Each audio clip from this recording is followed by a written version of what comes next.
यानी दोनों साथ में लेते हैं एंड उसकी नीड क्या है?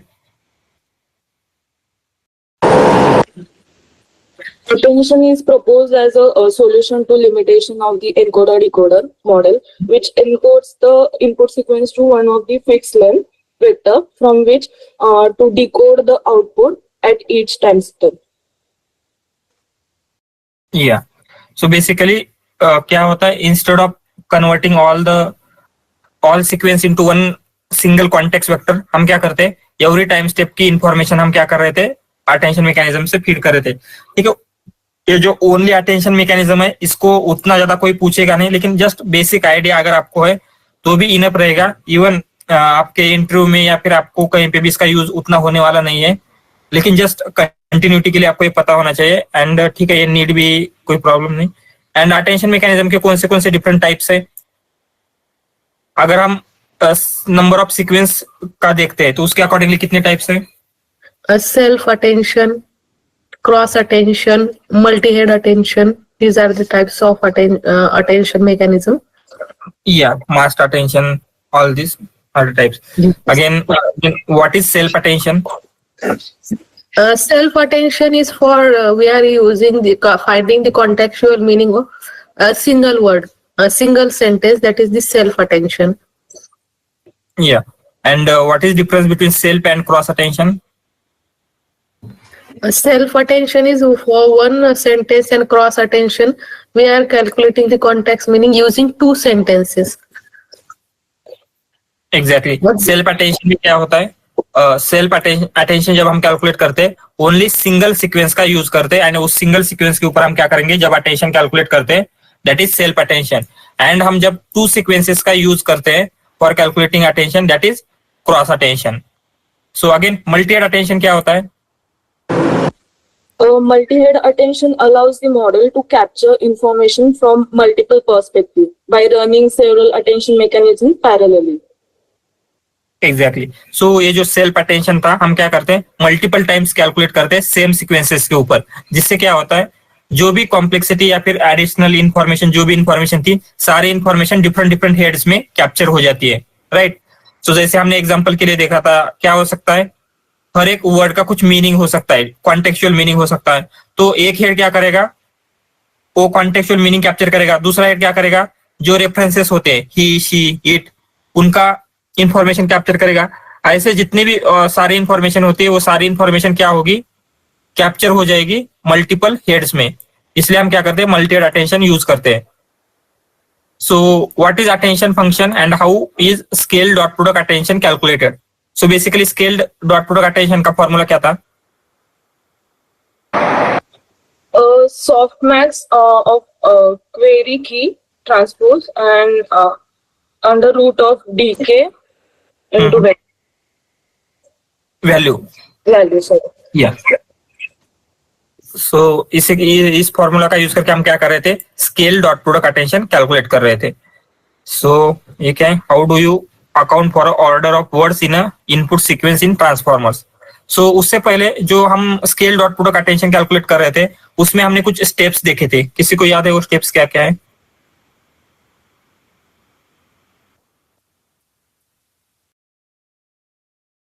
We convert the three vectors input as a first three vectors key, query and value. Then we take the dot product of q and k. After taking the dot product, we are scaling that product. Then we pass that scaling to softmax and then divide that by square root of dimension of vector and then multiply by value. Yes. So basically first step में हम क्या करते हैं, जो भी आपको sequence मिल रहा है उसको हम टोकनाइज करेंगे, एंड फिर टोकनाइज करने के बाद क्या करते हैं, उनको वेक्टर्स में कन्वर्ट करते हैं। सो हमारे पास पहले वेक्टर्स क्रिएट हो जाएंगे जितने भी हमारे पास टोकन्स थे उनके, एंड फिर हम क्या करते हैं, जो भी वेक्टर्स क्रिएट हुए हैं उनको हम उनकी थ्री कॉपीज क्रिएट करते हैं। उनको हम बोलेंगे की vector, query vector and value vector. Again क्या होता है, जो क्वेरी एंड की वेक्टर्स है उन दोनों का मल्टीप्लीकेशन करके हम क्या निकालते हैं, डॉट प्रोडक्ट लेते हैं उन दोनों के बीच का। सो बेसिकली डॉट प्रोडक्ट से हमें क्या पता चलेगा, जो भी टू वेक्टर्स सिमिलर होते हैं उनका डॉट प्रोडक्ट की वैल्यू बिगर आएगी. सो बेसिकली क्या पता चलता है, कौन से वर्ड्स जो हमारे सीक्वेंस है उसमें ज्यादा सिमिलर है, ये पता चलेगा डॉट प्रोडक्ट में. सो डॉट प्रोडक्ट के बाद हम क्या करते हैं, स्केल करते हैं. स्केलिंग के लिए हम क्या करेंगे, जो भी आपका की वेक्टर का डायमेंशन है उस डायमेंशन से हम क्या करते हैं, उसको स्क्वायर रूट में लेते हैं एंड जो भी हमारी वैल्यू आई थी उसको हम क्या करेंगे, डिवाइड करेंगे with square root of DK. DK basically क्या है, dimension of key vector. And फिर क्या करते हैं, इन ये जो भी वैल्यू है उनको सॉफ्ट मैक्स में पास करते हैं, जिससे क्या होता है हमें प्रोबेबिलिटीज मिलती है. एंड फाइनली क्या करेंगे, वे विथ ओरिजिनल वेक्टर, मींस जो भी प्रोबेबिलिटीज आई थी उनको हम क्या करते हैं, मल्टीप्लाई करते हैं विथ ओरिजिनल वेक्टर्स जो वी में हमने कन्वर्ट किया था. राइट, ये जो भी सेल्फ अटेंशन था या फिर स्केल डॉट प्रोडक्ट अटेंशन, इस तरीके से हम कैलकुलेट कर रहे थे. सो उसके बाद क्या हो रहा है, जो आपका वर्ड की ऑर्डर है या फिर आपके क्या होने चाहिए, आपके जो वर्ड है किस ऑर्डर में आ रहे हैं इन इनपुट सीक्वेंस, ये हम ट्रांसफॉर्मर्स में कैसे डिटरमाइन करते हैं. How do we account for order of a word in input sequence in transformers. By using positional encoding, we are account the sequence of a word in a transformer input sequence. या सो हम क्या करते हैं, यहाँ पे positional encoding का use करते हैं. एंड वही है, पोजिशनल एनकोडिंग का क्या रोल है ट्रांसफॉर्मर मॉडल में.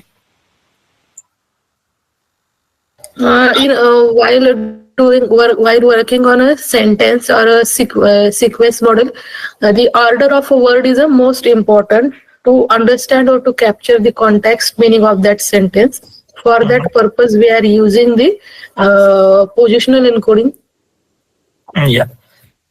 And how positional encoding calculated using sine and cosine waves.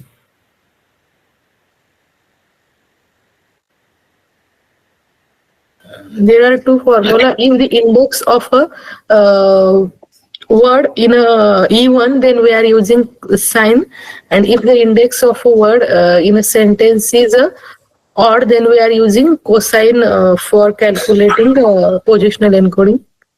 Yeah. So sine and cosine का जो भी फॉर्मूला था उनका यूज करके हम क्या करते हैं, ये कैलकुलेट करते हैं. एंड अगेन मल्टी अटेंशन का सिग्निफिकेंस ये हमने ऑलरेडी देखा हुआ है. Multi attention explain self attention mechanism in transformer network, means की कैसा वर्किंग है एवरीथिंग, ये भी देखा है. सो रेजिडुअल कनेक्शन क्या होते हैं एंड उनकी क्या जरूरत होती है. Residual connections means we are trying to solve the vanishing gradient problem here. For that purpose, we are using residual connection. Yeah. Residual connections in a transformer. And layer normalisation क्या होते हैं and उसका क्यों use होता है.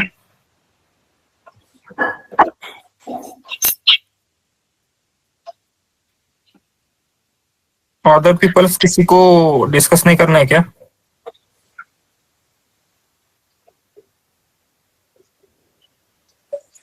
So layer normalization basically, like suppose there is a to normalize all the layers. Like we have in feed-forward network, we have multiple layers, right? So the output of each layer cannot be given priority, right? So it should be same priority for all the output layers, right? So to make that normalize, so we use layer normalization. या so basically हम क्या करते हैं, जो भी output आ रहा था each different जो भी कंपोनेंट था उनका आउटपुट, उनको हम नॉर्मलाइज करते हैं using layer normalisation. Right. So again mask attention क्या होता है, explain the concept of mask attention. We will pass minus infinity for the future tokens, so that the model will provide the right token that I think. या and cross attention कैसे work करता है.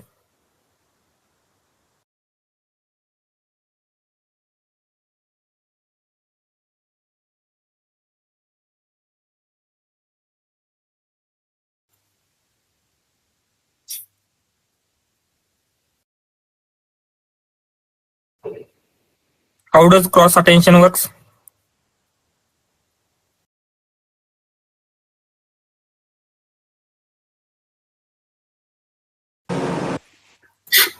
Sir, in transformers or in general terms? Yeah, in both you can take. Sir, normally cross attention means like suppose we have a data set. So data set will have multiple sentences.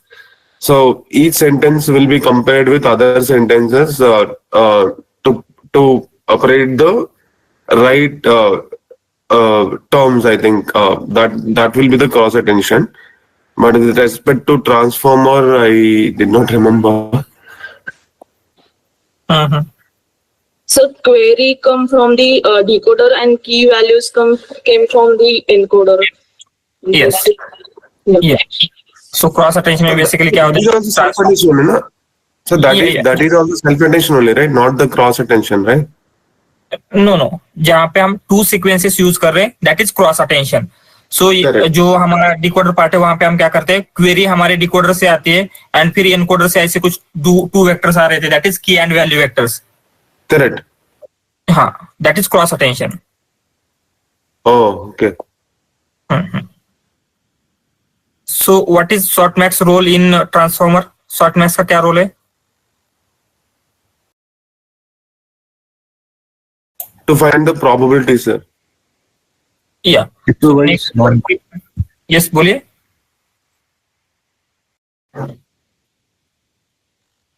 रोशन, आप कुछ बोल रहे थे?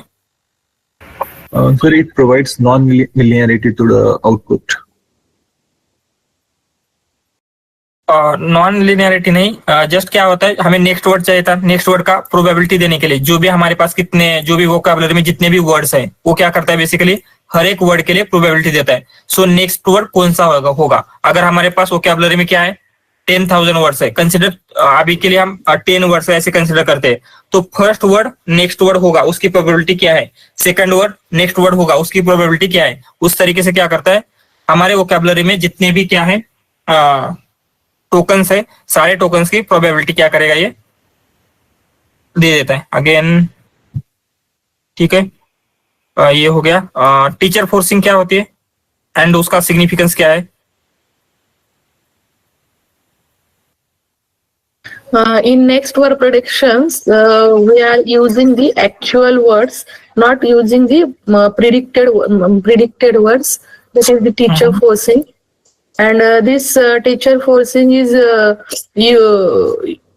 used to reduce the loss. या so basically training faster होती है, conversion faster होता है, जिससे ट्रेनिंग का टाइम, रिसोर्सेस सेव होते हैं. ये सारी चीजें क्या है, सिग्निफिकेंस है. So advantages of transformer over traditional sequence to sequence model.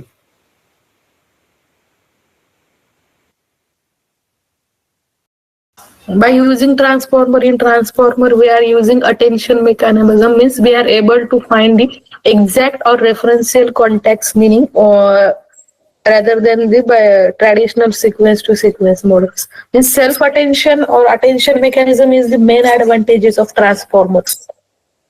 या एंड ट्रांसफॉर्मर आर्किटेक्चर का कंप्लीट वर्किंग कोई एक्सप्लेन कर सकता है?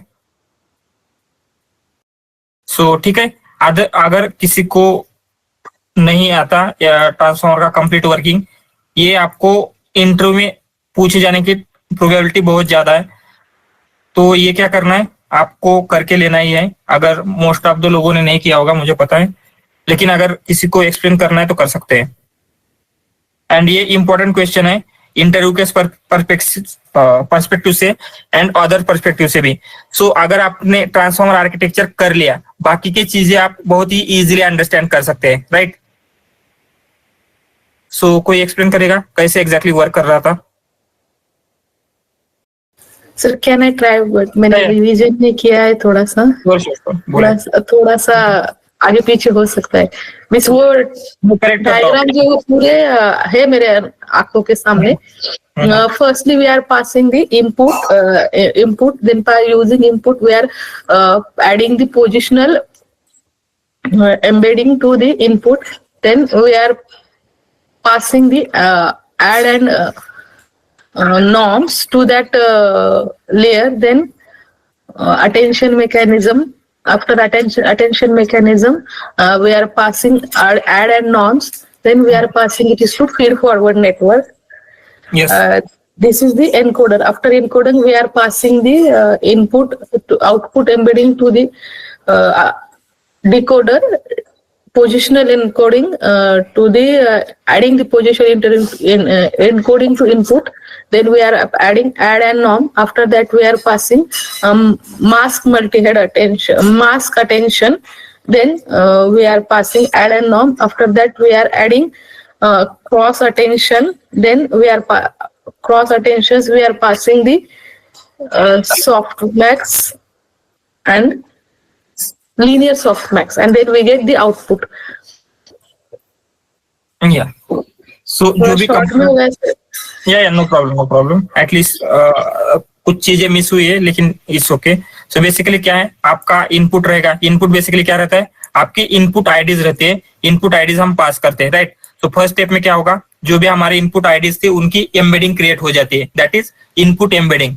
सो पहले हमारी इनपुट एम्बेडिंग क्रिएट होगी. उस इनपुट एम्बेडिंग में हम क्या करते हैं, पोजिशनल एनकोडिंग ऐड करते हैं and then it will be pass to the encoder. So encoder अभी से क्या होता है, स्टार्ट होता है. सो एनकोडर में सबसे पहले क्या होता है, जो भी हमने वेक्टर पास किया है उस वेक्टर में बेसिकली क्या है, इनपुट एम्बेडिंग प्लस हमारे पोजिशनल एनकोडिंग, ये दोनों का कॉम्बिनेशन है. ये जब पास करते हैं तो ये क्या होता है, 3 वेक्टर्स में कन्वर्ट हो जाएगा, क्वेरी की वैल्यू एंड फिर मल्टीहेड अटेंशन उसके ऊपर कैलकुलेट होता है. मल्टीहेड अटेंशन से जो भी हमें आउटपुट मिलता है उसको हम क्या करते हैं, जो रेजिडुअल कनेक्शन था वो ऐड करते हैं एंड प्लस लेयर नॉर्मलाइजेशन करते हैं, फिर उसे पास करते हैं फीड फॉरवर्ड नेटवर्क में. एंड अगेन फीड फॉरवर्ड के बाद एक ऐड एंड नॉर्म की लेयर है एंड उससे हमें क्या मिलता है, जो भी हमने सीक्वेंस पास किया था उसका होल कंटेक्चुअल वेक्टर मिलता है, that is our encoder part. So encoder का ये आउटपुट मिल गया. फिर बाद में हम क्या करते हैं, डिकोडर का पार्ट स्टार्ट होता है. डिकोडर में क्या होगा, हम जो हमारा आउटपुट होने वाला है या फिर स्टार्टिंग में क्या करते हैं, स्टार्ट ऑफ सीक्वेंस हम पास करेंगे. उसके बाद क्या होता है, वो जो भी वेक्टर टोकन हमने पास किया था उसकी एम्बेडिंग क्रिएट होगी. एम्बेडिंग क्रिएट होने के बाद उसमें भी आउटपुट की जो भी पोजिशनल एनकोडिंग चाहिए वो उसमें ऐड हो जाती है एंड फिर ये सारी चीजें क्या होती है, 3 वेक्टर में कन्वर्ट होने के बाद हम उसे पास करते हैं एक टाइप के अटेंशन में, that is mask multihead attention, right. उसको हम मास्क मल्टीहेड अटेंशन में पास करते हैं एंड मास्क मल्टीहेड अटेंशन का जो भी आउटपुट आ रहा था वो क्या होगा, अगेन ऐड एंड नॉर्म होता है. फिर वो एक टाइप के अगेन अटेंशन में पास होता है, दैट इज क्रॉस अटेंशन, जिसमें क्या होता है, क्वेरी जो आ रही थी वो हमारे डिकोडर से आती है एंड की एंड वैल्यू क्या आएगी, एनकोडर से आएगी. उसको अगेन क्या होता है, ऐड एंड नॉर्म होगा, अगेन एक फीड फॉरवर्ड नेटवर्क में पास करते हैं. उसके बाद ऐड एंड नॉर्म एंड फिर लीनियर एंड सॉफ्टमैक्स, ये सारे कंपोनेंट्स थे हमारे ट्रांसफॉर्मर आर्किटेक्चर के. सो ठीक है, ये एक बेसिक क्वेश्चन. ये dimension of input embedding is 1024. What will be the dimension of positional encoding vector. Positional encoding vector का डायमेंशन क्या होगा, 512. 512 होगा या कुछ और होगा. So dimensions would be same. या 2 4. Positional encoding and input embedding के डायमेंशन क्या होते हैं, सेम होते हैं. एंड जो हमने ट्रांसफॉर्मर मैकेनिज्म देखा था उसमें क्या है, इनपुट एम्बेडिंग की साइज है 512, पोजिशनल एनकोडिंग की भी साइज भी है 512, दोनों का 512 था. लेकिन जस्ट यहाँ पे 1024 ले रहे तो क्या होगा, दोनों का साइज 1024 ही रहेगा. सो ठीक है, इसको अगर आपने नहीं किया है, मोस्ट ऑफ द लोगों ने आई थिंक नहीं किया है, इसे कीजिए क्योंकि ये इंपॉर्टेंट असाइनमेंट है. एंड उसके आगे की जो नेक्स्ट असाइनमेंट होने वाली है वो मैं क्या कर देता हूँ, आज अपलोड कर देता हूँ. उसमें थोड़े से चेंजेस बाकी हैं, वो करके मैं आज ही अपलोड कर दूंगा, जिससे आप क्या कर सकते हैं, नेक्स्ट असाइनमेंट डिस्कस करना स्टार्ट करेंगे. सो ये डिस्कशन में टाइम जा रहा है ऐसे लग रहा है कि आपको, तो स्किप कर सकते हैं. मैं समय सिर्फ असाइनमेंट अपलोड करके जाऊंगा एंड आपको बोल सकता हूँ, क्या लगता है. Sir discussion important. डिस्कशन, हाँ सर आपका वॉइस ब्रेक हो रहा है, कुछ समझ में नहीं आया आपने क्या पूछा. नो, जो हम डिस्कशन कर रहे हैं इसमें अगर टाइम जा